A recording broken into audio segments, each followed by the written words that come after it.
इस कहानी की शुरुआत में हम लोग एक खूबसूरत लड़की को अकेले सोते हुए देखते हैं। जब ये लड़की गहरी नींद में थी तभी कोई इसका ब्लैंकेट खींच लेता है, जिसकी वजह से इसकी आंखें खुल जाती है। जैसे ही वो चेक करने के लिए उठी तभी कोई उसके बालों को पकड़कर उसके सर को तकिए में पटकता है। ऐसा करने वाला कोई और नहीं बल्कि खुद उसका बाप था। लड़की अपने फादर से पूछती है आपको क्या हुआ, लेकिन वो कोई जवाब नहीं देता और वो अपनी बेटी के जिस्म पर गंदी निगाहों से देख रहा था। अब वो अपने चेहरे को अपनी बेटी के सामने लेकर आता है और वो बोलता है मेरी बेटी कितनी बड़ी हो गई है। ये लड़की अपने पिता की इन बातों को सुनकर बहुत डर जाती है। अब ये आदमी उस लड़की के बालों को छोड़कर उसके चेहरे को छूने लगता है। लड़की डर के मारे रोने लगती है। उसे जरा भी समझ में नहीं आ रहा था कि उसके साथ क्या हो रहा है और तभी उसके फादर यहाँ से चले जाते हैं। जैसे ही अगली सुबह होती है हम लोग लड़की के माँ को खाना बनाते हुए देखते हैं। इस लड़की का नाम मैरी है। मैरी यहाँ पर बैठे बैठे ये सोच रही थी कल रात को मेरे साथ जो भी कुछ हुआ क्या मुझे वो सारी बातें अपनी माँ को बतानी चाहिए। तभी उसकी बहन और उसका छोटा भाई दोनों नाश्ते के टेबल पर आते हैं। कुछ ही देर के बाद में इन लोगों के फादर भी यहाँ आकर बैठ जाते हैं और यहाँ आकर वो ऐसा बिहेव कर रहे थे जैसे कल रात को कुछ हुआ ही ना हो।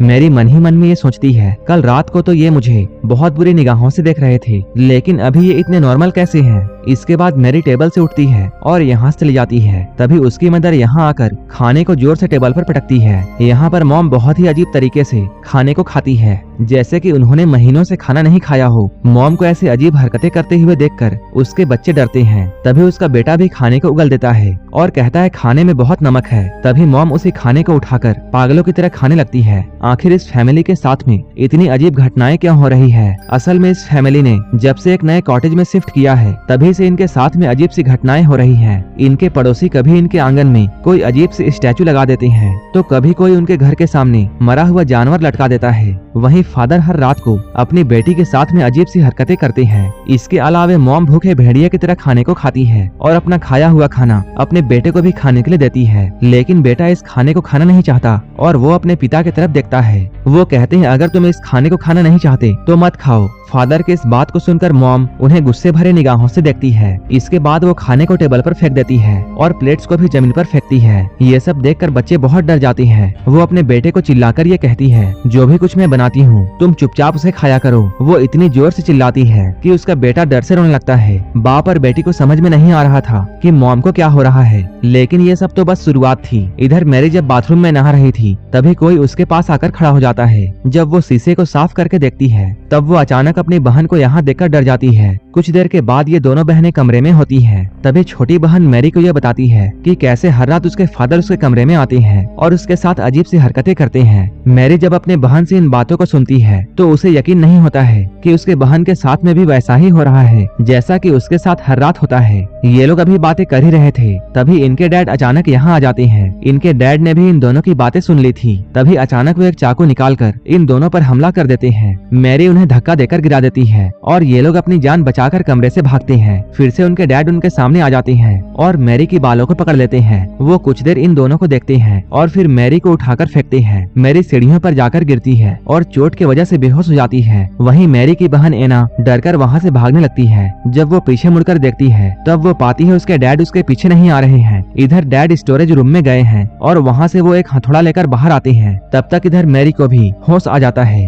वो अपनी बहन एना को ढूंढने लगती है। तभी अचानक उसे ऐसा लगता है जैसे कोई उसके पीछे है। वो जैसे ही पीछे मुड़ी सामने उसके डैड हथौड़ा लेकर खड़े थे। वो हथौड़े को लेकर मैरी पर हमला करने वाले थे। तभी एना जोर से चिल्लाती है जिससे डैड रुक जाते हैं। एना एक बैट उठाकर अपने डैड के मुंह पर जोर से मारती है, लेकिन उसके डैड को कुछ नहीं होता। इसके बाद उन्होंने एना पर भी हथौड़े से हमला किया। एना जैसे ही नीचे झुकी हथौड़ा जाकर दरवाजे पर लगता है। तभी नीचे से किसी की आने की आवाज सुनाई देती है। ये आवाज किसी और की नहीं बल्कि इनके डैड की थी जो कि सीढ़ियों से ऊपर आ रहे थे। डैड की आवाज को सुनकर ये आदमी हथौड़े को फेंकता है और दूसरे कमरे में चला जाता है। डैड जैसे ही ऊपर आते हैं यहाँ का नजारा देखकर वो डर जाते हैं। इसके बाद वो अपनी बेटियों को देखते हैं जो कि उनसे डरकर पीछे हट रही थी। तभी डैड के पैरों के नीचे वही हथौड़ा आता है और वो दीवार में बने हुए छेद को देखते हैं। डैड इन दोनों से डांट कर ये पूछते हैं क्या तुम दोनों यहाँ पर लड़ाई कर रही थी, लेकिन वो दोनों कोई जवाब नहीं देती। तभी इनका भाई कमरे से निकलकर इनके पास में आता है। तभी मैरी और एना उसे भागने के लिए कहती है। उसी वक्त एक औरत यहाँ आकर उस हथौड़े को उठाती है जो कि इनकी मॉम थी। डैड अपनी वाइफ को देखते हैं। तभी वो अचानक से उन पर हमला कर देती है। डैड उसे रोकने की कोशिश करते हैं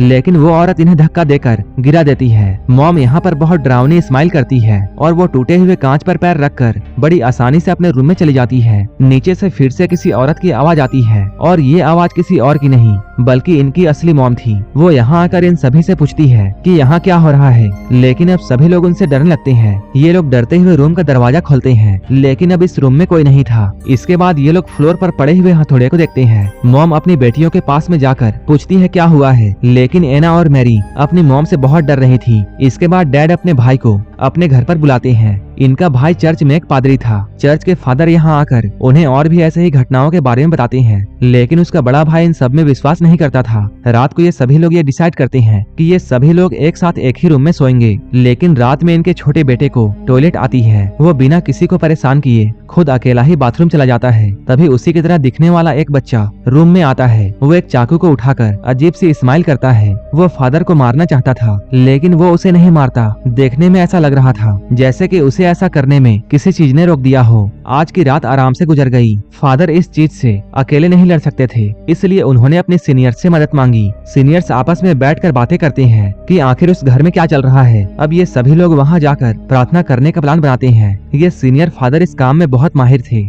फादर अपनी टीम के साथ में शाम में वहां जाने का प्लान करते हैं। अब ये लोग उनके घर जाने के लिए निकलते हैं, लेकिन रास्ते में एक कौवे ने उनके गाड़ी पर अटैक कर दिया, जिसकी वजह से उनके गाड़ी का आगे का शीशा डैमेज हो जाता है, जिससे गाड़ी का बैलेंस बिगड़ा और गाड़ी एक गड्ढे में जाकर गिर गई। वहीं दूसरी तरफ हम लोग डैड को देखते हैं, जो कि अपनी बेटी मैरी को बेड से बांध देते हैं। वो उसे समझाने की कोशिश करती है, लेकिन डैड कहते हैं इन सबको ठीक करने का बस यही तरीका है। आधी रात में फादर खून से लथपथ होकर इनके घर में आते हैं। वो इन लोगों को ये बताते हैं सभी फादर्स मारे जा चुके हैं, इसलिए अब जो भी कुछ करना है हमें ही करना होगा। यहाँ पर मैरी को बेड से बंधा हुआ देखकर फादर अपने काम को करना चाहते थे, लेकिन उन्हें अकेले डर लग रहा था, क्योंकि लास्ट टाइम जब उन्होंने ऐसा करने की कोशिश की थी तब उस शैतान ने फादर के सारे फैमिली मेंबर्स को मार दिया था। इसलिए उन्हें यह डर था कि कहीं फिर से ऐसा ना हो जाए, और अगर ऐसा हुआ तब वो अपने भाई के फैमिली को भी खो देंगे। लेकिन उसका बड़ा भाई रोते हुए उससे कहता है तुम अपना काम करो, हम लोगों को मिलकर लड़ना होगा, नहीं तो वो हम सभी को मार देगा। ये बात सुनकर फादर कैंडल्स को जलाते हैं और मैरी के ऊपर होली वाटर छिड़कते हैं। मैरी होली वाटर के वजह से चिल्लाने लगती है। इसके बाद फादर मैरी के सीने पर एक क्रॉस रखते हैं और इसके बाद वो उसे एक छड़ी से मारने लगते हैं। मैरी दर्द से चिल्लाने लगती है।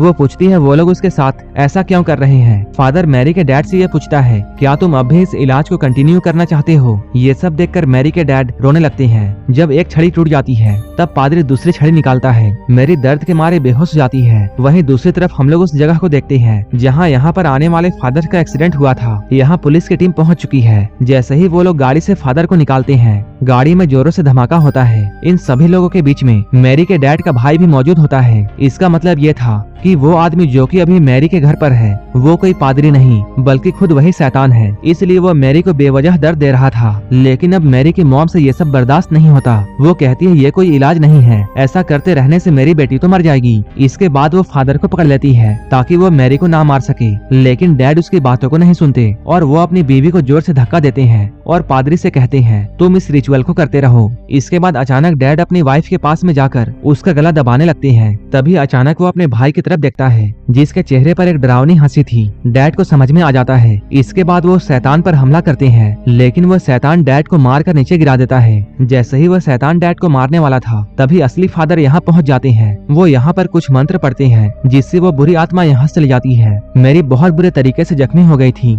इसके बाद वो स्टोरेज रूम की तरफ जाने लगती है। तभी फादर मैरी के सामने एक मिरर रखते हैं जिससे मैरी के बॉडी से शैतान निकलकर भागने लगता है। फादर उस शैतान को अपने शरीर के अंदर ले लेता है और अपने भाई से उसे मारने के लिए कहता है, जिस पर उसका भाई टूटे हुए क्रॉस को उसके सीने पर घुसा देता है। ऐसा करने से शैतान और फादर दोनों एक साथ मर जाते हैं। अंत में ये फैमिली सही सलामत बच जाती है और इसके साथ ये मूवी भी यहीं पर खत्म हो जाती है। ऐसे ही वीडियोस के लिए आप हमें टेलीग्राम और इंस्टाग्राम पर फॉलो कर सकते हैं। मूवी अच्छी लगी हो तो एक लाइक जरूर कर देना और ऐसे ही वीडियोस के लिए आप हमारे चैनल को सब्सक्राइब जरूर कर लेना। तो मिलते हैं हमारे नेक्स्ट वीडियो में।